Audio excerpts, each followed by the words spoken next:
ආයිබෝන් යාළුවනේ මම අද ඉන්නේ මගේ ජීවිතයේ ලොකුම හීනයක් හැබෑ කරගෙන. මම මේ ඉන්නේ අප්‍රිකාවේ දරුණු වගේම ලස්සන කැලෑවක. මේ බලන්නකෝ වටපිටාවේ ලස්සන.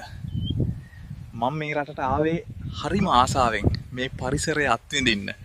දැන් බලන්න මගේ පිටුපසේ ඉන්න කෙනාව. ඔව්, ඒ ඉන්නේ වනයේ රජා සිංහෙක්. මෙච්චර ළඟින් සිංහෙක්ව දකින්න ලැබීම ඇත්තටම පුදුමයක්. මම පොඩි කාලේ ඉඳලම සත්තුන්ට හරිම ආදරෙයි. මුලින් පොඩි බයක් දැනුණත් මේ සත්තුන්ගේ තේජවන්තකම දකිද්දි ඒ බය නැති වෙලා යනවා. බලන්න එයාගේ තේජවන්ත පෙනුම. මේ කැලේ හරිම නිස්කලංකයි.